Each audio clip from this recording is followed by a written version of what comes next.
হয়েছে? ছোট মা, ননি, কি হয়েছে? ননি, প্যানিক অ্যাটাক। এটা প্যানিক অ্যাটাক। জল দিয়ে কিছু হবে বলে আমার মনে হয় না, ডক্টর কল করতে হবে। আপনি ঠিক এরকমই কিছু একটা করবেন বলে এই বাড়িতে এসেছিলেন, তাই না? নিহার ছোট মার এই অবস্থা বলে, না হলে আমি আপনাকে... আমার কাছে কিছু বেশ ভালো ডক্টরস রয়েছে, আমি তাদের ফোন করে দিচ্ছি, তারা এক্ষুনি এখানে চলে আসবে। মিস্টার রমেশ চ্যাটার্জি, আর এক সেকেন্ডও যদি এই বাড়িতে থাকেন তাহলে আপনাকে কিন্তু 4 কাঁধে বাড়ি থেকে বাইরে যেতে হবে, বলে দিচ্ছি আমি। কথা বলে সময় নষ্ট করিস না, যা ডাক্তারের কাছে যা, নিয়ে ডাক্তারকে তাতে। ইন্দিরা, আপনি কিন্তু ভীষণ বাড়াবাড়ি শুরু করেছেন মিস্টার চ্যাটার্জি। আমি আপনাকে ভালো কথা বলছি, এখান থেকে চলে যান। ইন্দিরাকে এই অবস্থায় ফেলে আমাদের কত ছোটবেলার সম্পর্ক জানেন? কত সুখ দুঃখ একসাথে আমরা ভাগ করে নিয়েছি, কোনো ধারণা আছে আপনার? দেখুন, ওকে সুস্থ হতে না দেখে আমি...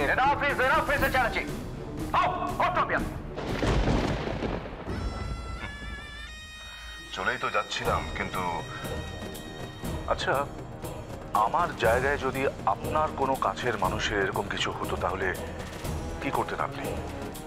চলে যেতেন? পারতেন? মিস্টার চ্যাটার্জি, আমি পুলিশে চাকরি করি, আইন ভাঙতে পারি না, কিন্তু একজন পুলিশ অফিসার হিসেবে আমি আপনার এগেন্সটে কি করতে পারি সেটা আপনার বিরুদ্ধে প্রমাণগুলো আমার হাতে এলে বুঝিয়ে দেবো।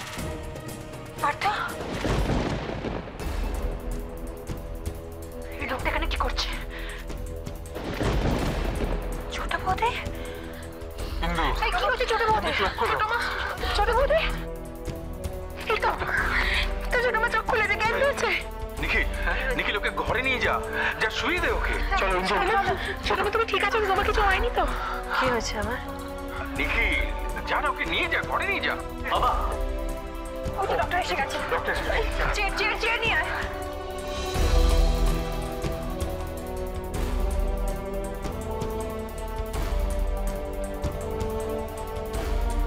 ওনাকে ডেকেছো কেন? কি হয়েছে আমার? দেখি সরো।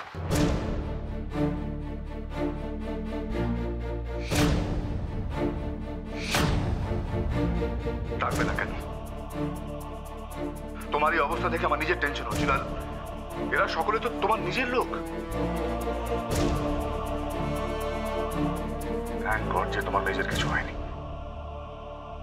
আমি তো ভাবলাম শক পেয়ে বোধহয় তুমি...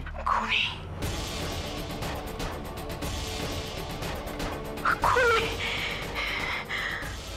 আমার সার্থকীকে খুন করে এখন